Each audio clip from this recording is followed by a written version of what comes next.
Marksman book के geography previous year questions को हम कंटिन्यू करते हैं और हमारा जो नेक्स्ट टॉपिक है ह्यूमिडिटी। अभी आने वाले इस सीरीज़ में आप देखोगे कि that humidity, air pressure, clouds, weather, climate, इन सब के ऊपर जो प्रीवियस ईयर क्वेश्चन है हम उनको करेंगे। इसके ऊपर हमने यूट्यूब पे वीडियो भी डाल रखा है अपने चैनल पे, आप उसे देख सकते हैं। That is very good video, अच्छे डिस्क्रिप्शन के साथ है। चलिए सॉल्व करते हैं क्वेश्चंस को। तो फर्स्ट क्वेश्चन कह रहा है humid heat is experienced in summer when the weather is. So पहले तो समझना क्या है हमें ह्यूमिडिटी। तो ह्यूमिडिटी जो है, humidity is amount of water vapour contained in air parcel. एक एयर का पार्सल है, जैसे एक एयर की बॉडी है और उसमें जो वाटर वेपर कंटेंट है दैट इज़ ह्यूमिडिटी। अब इसमें भी हमने एब्सोल्यूट बना दिया एक्चुअल अमाउंट, देन हमने इसको सैचुरेटेड बना दिया। अगर 100% ये ह्यूमिड है, जो कैपेसिटी है इसकी है और उतना वाटर वेपर अवेलेबल है, और फिर हमने रिलेटिव ह्यूमिडिटी एक बना दिया। क्वेश्चन है ह्यूमिड हीट। तो ह्यूमिड हीट जो समर में कब हम एक्सपीरियंस करते हैं, तो जब मगी वेदर होता है। मगी का वेदर, मगी वेदर मतलब that is very very you can say that very sticky. So this is the muggy is the correct answer. And ये यही क्वेश्चन पूछ रहा था कि हम मगी वेदर में ह्यूमिड हीट तो होती है और बहुत ज़्यादा पसीना भी हमें आता है। दैट इज़ बिकॉज वो पसीने का इवेपोरेशन नहीं हो पाता है, क्योंकि ऑलरेडी वाटर वेपर एयर में बहुत ज़्यादा होता है। ठीक है, और ये कोस्टल एरिया में आप ये फील करोगे। The amount of moisture in atmosphere is associated with the latitudes. The ability to, yes, ये पहला असर्शन है कि हाँ ये लैटिट्यूड के कारण ही मॉइस्चर होता है। दूसरा रीज़न दे रहा है the ability to keep the moisture in the form of water vapour is related to temperature.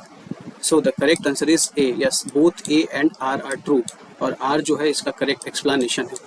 कैसे, इसको हमें देखना होगा। सो इसको आप जब देखेंगे तो ये आप देखेंगे कि वाटर वेपर जो एयर में होता है उसको ह्यूमिडिटी कहते हैं, एंड ये मेनली टेम्परेचर से रिलेटेड होता है। फिर एक फैक्ट को याद रखना है कि मॉइस्चर कंटेंट जो होता है ये decreases with increase in latitude. This is, कहने का मतलब ये है कि ट्रॉपिकल रीजन में ह्यूमिडिटी जो है अराउंड 2.5% होता है, जबकि जब आप ऊपर की तरफ जाओगे और आप 50 डिग्री लैटिट्यूड पे देखोगे इट इज़ अराउंड 1%, और उसके ऊपर और जाओगे 70 डिग्री लैटिट्यूड और आर्कटिक सर्कल के आसपास तो it will be around less than 0.5%। एक फैक्ट और ये भी है कि दैट अप टू 5 किलोमीटर तक ही आपका जो ह्यूमिडिटी है, अराउंड 90% मॉइस्चर जो वाटर वेपर है अप टू 5 किलोमीटर ही अवेलेबल होता है एयर पार्सल में। Now the question is from air pressure. तो we have seen in video that there are different air pressures and that air pressure is related with the position of sun. ठीक है, कैसे, और वो air pressures जो belts होते हैं वो स्विंग करते हैं। Now considering the first question, which of the following latitude, north और south, would associated with the horse latitude.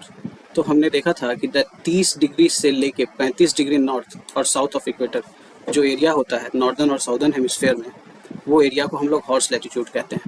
Horse latitude कहते हैं, रीज़न क्या है कि this is a place of high pressure. ठीक है, और यहाँ पे काम कंडीशन हो जाता है और विंड्स जो होते हैं वो बहुत कमज़ोर होते हैं। पुराने समय काल में जब यहाँ पे कन्वॉय और जो कार्गो चला करती थी, जो शिप जो थे उसमें हॉर्स लेके जाया करते थे। ठीक है, बट जब उन्होंने देखा कि यहाँ पे हवा कम हो जाती है और बिल्कुल जब चलना नाव रुक जाती थी, तो उन्होंने वहाँ जो अपने हॉर्स थे उसको पानी में डालना शुरू कर देते थे। उससे उनको लगता था कि इससे उनका जो वेसल है या जो शिप है वो हल्का हो जाएगा और ये चलने लगेगा। ठीक है, ये पिक्चर के द्वारा आप देख सकते हैं कि दिस इज़ द एरिया, ये this area is horse latitude, और high means this is a high pressure belt. दोनों तरफ 30 से 35 का जो एरिया है हॉर्स लैटिट्यूड, ये रीजन जो है this is the horse latitude. Air pressure is lowest. Air pressure जो होता है वो लोवेस्ट कब होता है, तो हमने देखा कि टेम्परेचर जो होता है वो इन्वर्सली रिलेटेड होता है प्रेशर से। टेम्परेचर जो होता है इन्वर्सली रिलेटेड होता है प्रेशर से। तो जब टेम्परेचर ज़्यादा होगा, और वो कब होगा, समर सीजन में जब टेम्परेचर ज़्यादा होगा तो हवाएं गर्म होंगी और वहाँ से वो ऊपर की ओर चली जाएंगी और उस एरिया में एयर प्रेशर लो हो जाएगा, लोवेस्ट हो जाएगा। Third question, either of the two belts over the oceans at about 30 to 35 degree north and south latitude is known as horse latitudes. And then point 2 is how horse latitude is are low pressure belts. तो हमने picture में देखा था कि first point is correct, ठीक है, but second point is not correct. क्यों? क्योंकि ये जो हॉर्स लैटिट्यूड का जो एरिया है, this is the area of high pressure, this is the area of high pressure belt, और यहाँ पे बहुत कमज़ोर और फेबल विंड्स चलती हैं, और विंड्स कम होने के कारण आप देखोगे कि पुराने टाइम में जो हॉर्सेस थे उसको उसमें डुबो दिया जाता था ताकि उनका सिप हल्का हो जाए। 60 to 65 degree latitude in both the hemisphere have a low pressure belt instead of high pressure belt। ठीक है, 60 से 65 के बारे में बोला है कि लो प्रेशर बेल्ट होते हैं, and the low pressure area stable over ocean rather than on land। इसमें याद रखना है कि हाँ, ये 60 to 65 डिग्री का जो एरिया है, 60 to 65 जो एरिया है, this is a low pressure. Low means low pressure, या 60 से 65 इज लो बोथ हेमिस्फेयर में। ठीक है, बट द सेकंड पॉइंट जो कह रहा है कि that low pressure area are stable over ocean rather than on land, तो ये गलत है, बिकॉज लो एटमॉस्फेयर जो होता है, जो लो एटमॉस्फेरिक प्रेशर होता है, जनरली लैंड्स के ऊपर होते हैं, जबकि हाई एटमॉस्फेरिक जो एरिया होते हैं प्रेशर मोस्टली ओवर ओशंस होते हैं, मोस्टली ओवर ओशंस।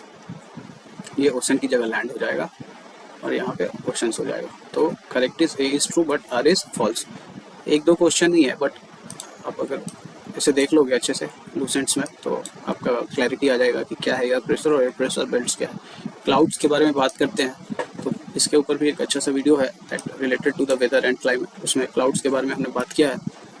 तो हाईएस्ट क्लाउड्स के बारे में पूछ रहा है कि what are the highest clouds. So इसमें आप देखोगे कि ऑल्टो क्यूमुलस ऑल्टो स्ट्रेटस जो है वो मिडिल स्ट्रेटा के क्लाउड्स है, क्यूमुलस भी मिडिल है, जबकि cirrostratus is the upper level cloud, cirrostratus is the upper level cloud. Cirrostratus को हमने अपर लेवल क्लाउड माना है, और सीरो स्ट्रेटस को हमने बोला है कि it is mainly above 18,000 feet cirrostratus. अब इस क्लाउड से रिलेटेड हम ये देखेंगे कि this is your structure, and I think we have a different figure for clouds।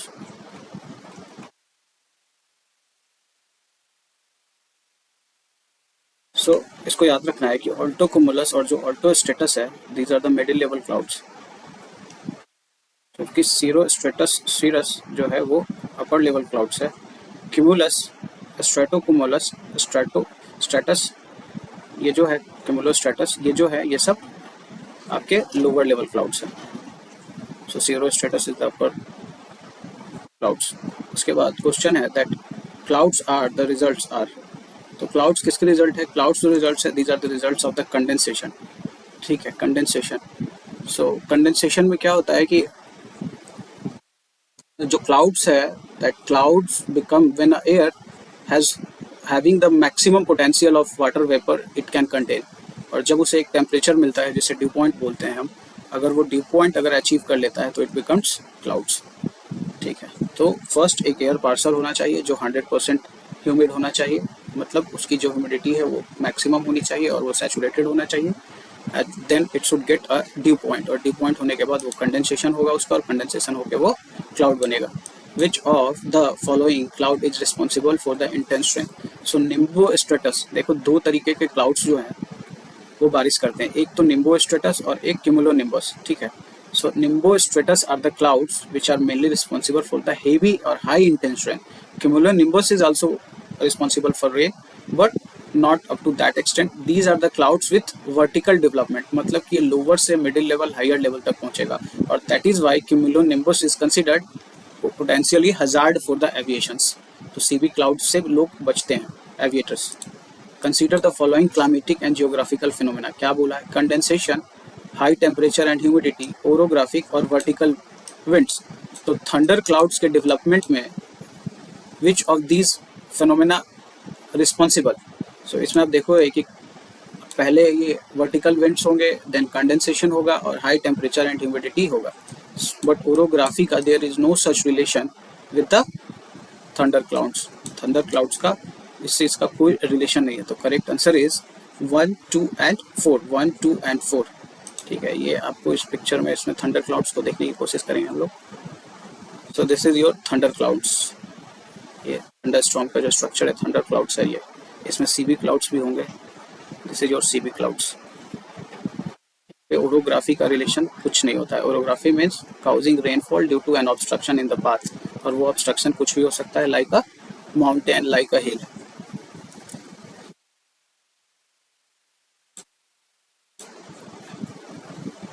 Now the next question, during a thunderstorm के टाइम में the thunder in the sky is produced by the, पहला कह रहा है कि meeting of the cumulonimbus clouds in the sky. ये अभी हमने देखा था कि हाँ ये तो ऐसा हमें दिखा था कि ऐसा सीबी क्लाउड्स होते हैं, बट क्या उनके मिलने से होता है? देखते हैं। Lightning that separates the nimbus clouds, या फिर निम्बस क्लाउड्स जो हैं वो अलग हो रहे हैं और उनसे जो लाइटनिंग हो रही है उसको, उसके कारण थंडर स्टॉर्म होता है। But the fact is that कि इन सब में से ऐसा कोई आंसर नहीं होगा, नन ऑफ द अबव। क्यों? अब उसको हम देखते हैं कि ना तो ये कि सीबी क्लाउड्स के मिलने से बनता है और ना टू इन निम्बस क्लाउड्स के अलग होने से बनता है, क्योंकि थंडर इन द, थंडर क्या है? थंडर एक साउंड है which is caused by the lightning discharge. अब लाइटनिंग डिस्चार्ज कैसे होता है? जैसे lightning heats the air in its pass, अपने लाइटनिंग जो अपने एयर को है जिस रास्ते से वो गुजरता है उसको गर्म करता है, and create a large over pressure area of the air with in its channel, अपने एरिया में एक प्रेशर को क्रिएट करता है, एंड दैट चैनल एक्सपेंड्स, जब वो चैनल एक्सपेंड्स होता है सराउंडिंग एयर में तो वो शॉक वेव क्रिएट्स करता है, और वही एक साउंड देता है जो हमें थंडर की तरह ऑब्जर्व होता है। So this is, there is nothing related to the CB और nothing related to the nimbus clouds, but rainfall जब होगा तो उसमें सीबी क्लाउड्स होंगे थंडर में। ये हमने देखा था, दिस वन सीबी क्लाउड्स है। यहाँ पे एक वार्म एयर ऊपर जा रहा है, ठीक है, और नीचे, और ऊपर जाके वो ठंडा हो रहा है और नीचे से ये वापस आ रहा है। तो यहाँ सीबी क्लाउड्स तो नहीं मिल रहे हैं, ना तो निम्बस क्लाउड्स अलग हो रहे हैं, बट ये है कि there are some movement of plus and minus. और ये जब लाइटनिंग होता है, इन सब में जब चार्ज एक दूसरे से टकराते हैं तो उसके कारण एक लाइटनिंग होती है, और वो लाइटनिंग अपने एयर को आसपास के एरिया में प्रेशर क्रिएट करता है, that pressure is expands and gives a shock waves, or that shock waves is appears like a thunder.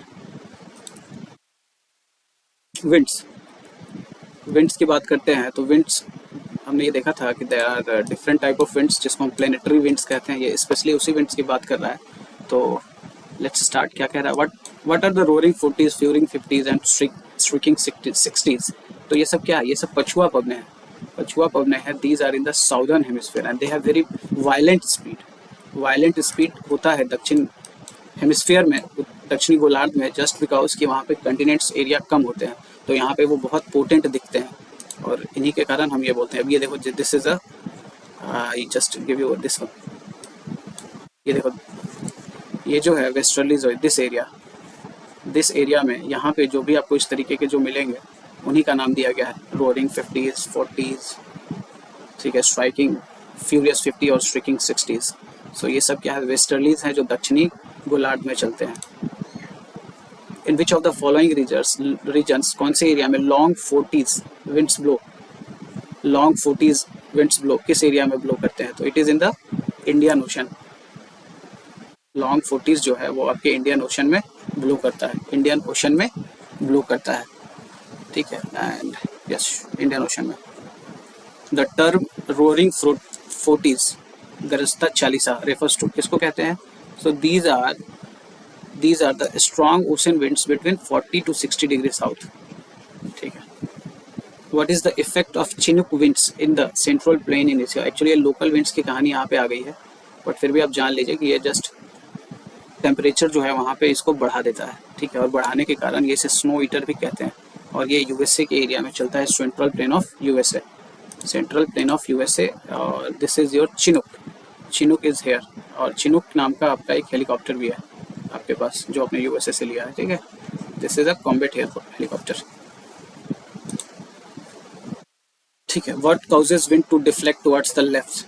ये देखो, ये हमने देखा था कि there is a Coriolis effect. ये वीडियो में बहुत अच्छे से डिस्क्राइब किया हमने, that there is a Ferrel's ने ये लॉ दिया कि हवाएं जो हैं उत्तरी गोलार्ध में दाहिनी तरफ और दक्षिणी गोलार्ध में बाईं तरफ मुड़ जाती है।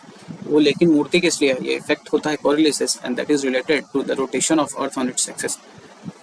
अर्थ जब अपने एक्सिस पे रोटेट करता है तो उसके कारण ये ऐसा होता है। The winds blowing from high pressure area towards Mediterranean Sea, ठीक है, high pressure area towards Mediterranean Sea, high pressure area से जो मेडिटेरियन सी की तरफ जो हवाएं बह रही है उसे क्या कहते हैं? उसको हम लोग कहते हैं ट्रेड विंड इसे हम पिक्चर से थोड़ा समझने की कोशिश करेंगे। This is your Mediterranean Sea, ठीक है, यहाँ पे। अब इससे हम इस पिक्चर में कोरिलेट करेंगे तो ये अवेलेबल कि this is somewhere here, trade winds वाले एरिया में, ठीक है। सो ये नॉर्थ ईस्ट ट्रेड विंड्स का जो एरिया होता है इस एरिया में कहते हैं। Question number, the seasonal reversal of winds, कहाँ का है सीजनल रिवर्सल? सो ये मॉनसूनल क्लाइमेट होता है, वहाँ पे सीजनल रिवर्सल होता है। ये हमने बार बार डिस्कस किया है कि दिस इज इंडिया, और यहाँ पे आप देखो कि साउथ वेस्ट मानसून जो है इस तरीके से विंड्स चलती है, और ये जून जुलाई का टाइम होगा, और अक्टूबर में आप देखोगे कि हवाएं इस तरीके से घूम के वापस आने लगती हैं, ठीक है। तो ये seasonal reversal of wind is related to the monsoon. Monsoon is not only affecting India, it is also affecting the Australian continents or other parts of the world. Wind patterns are clockwise in the northern hemisphere and anti-clockwise in the southern hemisphere. ठीक है, बहुत बढ़िया। The direction of the wind patterns in the northern and southern hemisphere are governed by the Coriolis effect. बिल्कुल सही है, both A and R सही है, और इनका explanation भी सही है, ठीक है। Wind pattern जो होते हैं वो उत्तरी गोलार्ध में clockwise होते हैं, and that in the southern hemisphere anti-clockwise, और ये it is due to Coriolis effect। बताने वाले कौन से थे? Ferrel। Wind pattern are clockwise in southern hemisphere, yes, and anti-clockwise in the northern hemisphere, सही है। The direction of wind patterns in the northern and southern hemisphere are governed by the Coriolis effect। देखो diagram in the northern are governed by the Coriolis effects। अभी इसमें क्या difference है इस question में? इसमें क्वेश्चन में ये है कि ये क्लॉकवाइज बोल दिया है साउदर्न हेमिस्फीयर को, और एंटी क्लॉकवाइज बोल दिया है नॉर्दर्न हेमिस्फीयर को, जो कि उल्टा है, ठीक है। तो B is the correct answer, but A is not the correct explanation. So A is false and R is true. This is the correct answer.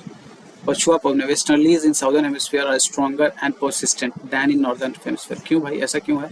क्योंकि रोरिंग 40s 50s हमने नाम जो सुन रहे थे आईपीएल की टीम की तरह। So yes, southern hemisphere has less land mass, exactly. Coriolis force is higher in southern hemisphere as compared to northern। ये कहीं नहीं लिखा है। There is only one reason and that is A। Yes, दक्षिणी जो गोलार्ध है वहाँ पे आप देखेंगे मैप में, तो यहाँ पे इसके नीचे जो एरिया है वहाँ पे तो कॉन्टिनेंट्स एरिया है नहीं, तो कॉन्टिनेंट्स एरिया नहीं है, तो इस कारण यहाँ पे जो पछुआ पवनें जो चलती हैं these are very striking, और they have their own speeds, violent speed। And then the question is, following a statement about the roaring, क्या है भैया? They blow uninterrupted in the northern and southern hemisphere। हमने तो northern के बारे में सुना ही नहीं। They blow with great strength and constancy, yes, that is true, ये तो सही है। And then their direction is generally from northwest to east in the southern hemisphere। northwest से ईस्ट डायरेक्शन, इसको देखना है हमें थोड़ा। तो ये क्या है? नॉर्थ वेस्ट, ये आपका ईस्ट होता है, वेस्ट होता है, नॉर्थ होता है, साउथ। तो yes, it is from north west to, ये करेक्ट, ये सही है। And then overcast skies, rain and raw weather are generally associated with it, yes. तो ये है स्काइज रेन्स इसलिए होते हैं क्योंकि ये सी पे चलते हैं, तो इनकी ह्यूमिडिटी लेवल ज़्यादा होती है, तो जहाँ भी जाएंगे वो बारिश करते हैं। So correct answer is 2, 3, 4। यहाँ पे नॉर्दर्न हेमिस्फीयर नहीं होना चाहिए, it should be only in southern hemisphere, and due to the less continent area they are very violent. वैसे ही हमारे पास है लोकल विंड्स, ये छोटा सा टॉपिक है, हम देख लेंगे। इसमें कुछ इंपॉर्टेंट विंड्स हैं जिसके ऊपर फ्रिक्वेंट क्वेश्चंस आते हैं, जिसको आप भूल नहीं सकते हैं, जिसको आपको will have to remember it.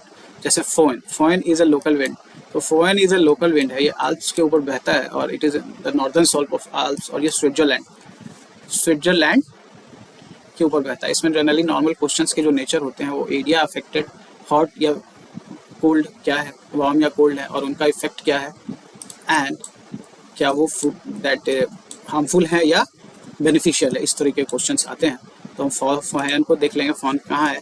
So this is this area foehn, ये आप देखो स्विट्जरलैंड के आसपास फॉन एरिया पे ये चल रहा है, ठीक है। फॉन तो क्या है? इट्स अ वार्म, ये वार्म है, एंड आल्प से चलता है, develops on the levered side of the mountain के लीवर्ड मतलब माउंटेन के इस टाइप, इधर नहीं, अपोजिट साइड में, और ग्राफिक प्रेसिपिटेशन करता है। टेम्परेचर ऑफ द विंड्स 15 से 20 डिग्री सेल्सियस होता है, और ये animal grazing bye melting snow.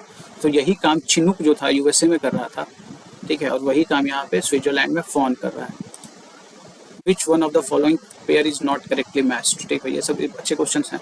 सो इसमें आप देखोगे कि ये बोरा जो है, bora is not in Poland, bora is somewhere in Italy, Adriatic Sea, Adriatic Sea के पास ये चलते हैं, और ये ठंडी जलधार, ठंडी विंड है, लोकल विंड है। सो फोयन वार्म है बट ये आल्प्स माउंटेन पे चलती है। मिस्ट्रल, मिस्ट्रल जो है, yes it is in the Rhine valley, ठीक है, mistral is in Rhine valley, okay ये सही है। एंड देन आपके खमसिन, खमसिन जो है, हाँ ये इजिप्ट में चलती है, एंड इट इज ट्रू। सो बोरा जो है दिस इज इन एड्रियाटिक, बोरा ये देखो Adriatic, Bora Adriatic, Bora is in Adriatic, ठीक है, ये आपके करेक्ट आंसर, ये इसका बोरा हो गया, ठीक है। मिस्ट्रल जो है वो ठंडा था, ये देखो ये मिस्ट्रल के बारे में भी दे रखा था, ये मिस्ट्रल, तो mistral is a cold wind, local wind है जो डिफरेंट रीजन्स के कारण जनरेट हो रहे हैं, ठीक है। एंड खमसिन, खमसिन इज वार्म, और ये कहाँ पे चलता है, इट इज इन इजिप्ट, ये आपका इजिप्ट, लाल सागर और भूमध्य सागर, भूमध्य सागर ऊपर, लाल सागर नीचे, इन दोनों के बीच में आप यहाँ देखोगे ये चलती है खमसिन, खमसिन। Which one of the following is not correctly? Not. I always miss not. I expect कि आप लोग ना मिस करो। Not correct। तो चिनूक जो है, चिनूक यूएसए में है, इसको स्नो ईटर भी कहते हैं, ठीक है, और ये क्या कहता है, वहाँ के टेम्परेचर को बढ़ा देता है और लोगों के लिए फ़ायदेमंद है, ठीक है। सिरोको, सिरोको जो है सिलसिली, इटली की बात कर रहा है, ठीक है। एंड सिरोको कहाँ पे है, सिरोको सही है, winds flow from Sahara desert से ये फ्लो करता है, एंड इटली पहुंचता है, स्पेन पहुंचता है, अदर कंट्रीज में, ठीक है, ये भी सही है। नाउ दो ऑप्शंस और देख लेते हैं। ब्लिजार्ड्स, तो ब्लिजार्ड्स जो है, blizzards in not in Chile, South America में नहीं है, blizzards is in North America, ठीक है, कनाडा यूएसए, कनाडा और यूएसए में इफेक्ट करता है। So this is your correct answer, कि ये यहाँ पे गलत मैच कर दिया गया है। और नॉर्वेस्टर जो है, इसको हम काल बैसाखी के नाम से भी जानते हैं, और ये इंडिया में चलता है, ठीक है। ये आप इन सबको देख लो थोड़ा सा, इसमें आपके तीन ऑप्शंस थे, एक तो चिनूक जो हमने बताया, चिनूक इज वार्म, ठीक है, लोकल विंड रॉकी माउंटेन से जो चलते हैं। फिर हमारे पास था सिरोको, सिरोको जो है वो साउथ डेजर्ट, ये साउथ से नॉर्थ की तरफ चलता है, ये सहारा से निकलता है, मेडिटेरियन सी को इंटर करता है, भूमध्य सागर को क्रॉस करते हुए इटली, स्पेन और यूरोपियन कंट्री में जाता है। वैसे ही आपके पास ब्लिजर्ड था, ब्लिजर्ड इज नॉर्थ ईस्टर है, और आपके यहाँ नॉर्थ वेस्टर है। ब्लिजर्ड कहाँ, यूएसए कनाडा का जो एरिया है वहाँ पे, ठीक है, और इंडिया में आपके पास नॉर्थ वेस्टर है, जिसको काल बैसाखी भी कहते हैं। Which one of the following location has the blood rain, ये अच्छा क्वेश्चन है। ब्लड रेन, तो सिरोको को ही ब्लड रेन कहते हैं, और ये कहाँ पे चलता है, इटली, सिलसिली और स्पेन, इटली को, और जो जाता है उसे डस्टी विंड है, सिरोको सहारा से चलती है, ये देखो सिरोको जो है ये सहारा से चलती है, और इटली स्पेन में जाके डस्ट फैलाती है, और इसी कारण इसको हम लोग बोलते हैं ब्लड रेन। और रेड सैंड होता है, इस कारण इसको हम लोग रेड वो कहते हैं, इसको just red blood. Question number 5 is foehn, foehn जो है, सो फोयन, सिमू, सांता आना, जोंडा, इसमें ज़्यादातर कुछ याद करने वाली चीज़ें नहीं है। अगर आपके पास जो ऑप्शंस अवेलेबल हैं उसमें भी आप देखोगे तो आप आंसर तक पहुंच जाओगे। सो लेट्स सी क्या है ये। तो आपको पता था कि फोयन जो है, फोयन जो है, it is in the region of, foehn in the region of Alps. So ये आल्प्स के रीजन में अगर आप ये कर लेते हैं, फिर आपको देखना होगा कि सांता आना कहाँ चलता है, तो सांता आना इज यूएसए, और यूएसए में कहाँ पे, कैलिफोर्निया में, तो सी के साथ 3 को मैच कर देंगे, ठीक है, सांता आना को हम यूएसए के साथ मैच कर देंगे तो हमारा आंसर निकल जाएगा। एंड देन सिमोम, सिमोम अब ऐसे नेम भी ऐसा लग रहा है, that is related to the Kurdistan, ठीक है। एंड लास्ट जो ऑप्शन आपके पास बच गया दैट इज जोंडा, तो जोंडा को ये बता रहा है कि इट इज इन अर्जेंटीना। इसे हम अगर जस्ट इसको यहाँ पे आप देख लेंगे दैट, तो आप देखो सेंटा आना जो है कैलिफोर्निया के आसपास इधर कहीं पे सेंटा आना चलता है, ठीक है, और सेंटा आना जो है यूएसए में अफेक्ट करता है। हबूब जो है सूडान में होता है, सूडान में हबूब, इतने छोटे फिगर में यहाँ पे देखो ये haboob, non directional wind, haboob Sudan के आसपास का एरिया है, ठीक है। And then you have next was, इसके अलावा आपके पास था जोंडा और फोयन, तो फोयन तो हमने देखा था कि दिस इज समवेयर हेयर, ठीक है, स्विट्जरलैंड को अफेक्ट कर रहा था। और एक जो था उसका पिक्चर में भी शायद नहीं होगा, आई थिंक दैट जोंडा, सो जोंडा को हमने बोला था कि जोंडा इधर तो कहीं दिख ही नहीं रहा है हमें, बट दैट जोंडा जो था वो अपना, जोंडा वाज विथ का 1 अर्जेंटीना में वो चलता है, अर्जेंटीना इधर somewhere here. Last question is consider the following pairs: Scirocco, France, Bora, Italy, blizzard, Canada.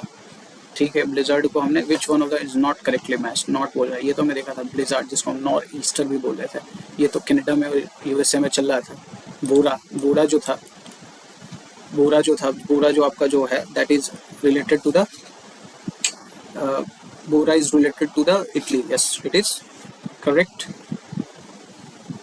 But sirocco and sirocco जो है फ्रांस तक नहीं पहुंचा था, ये इटली में था, क्रोएशिया, अल्बानिया, ग्रीस, इन सब जगह था, और ये किसी तरीके से फ्रांस नहीं पहुंच रहा था। सिरोको जो है फ्रांस नहीं पहुंच रहा था, ठीक है, यहाँ है फ्रांस का इस एरिया में।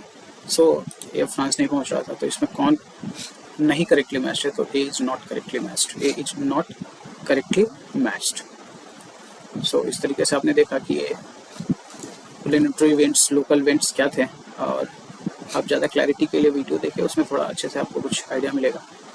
And thank you very much for watching this videos. हमारे चैनल को सब्सक्राइब करें, हम इसी तरीके से क्वेश्चन सॉल्व करते रहेंगे, डील करते रहेंगे, डिस्कस करते रहेंगे, ताकि एग्ज़ाम के टाइम में रिवाइज करने में हमें आसानी हो। Thank you very much, have a nice day.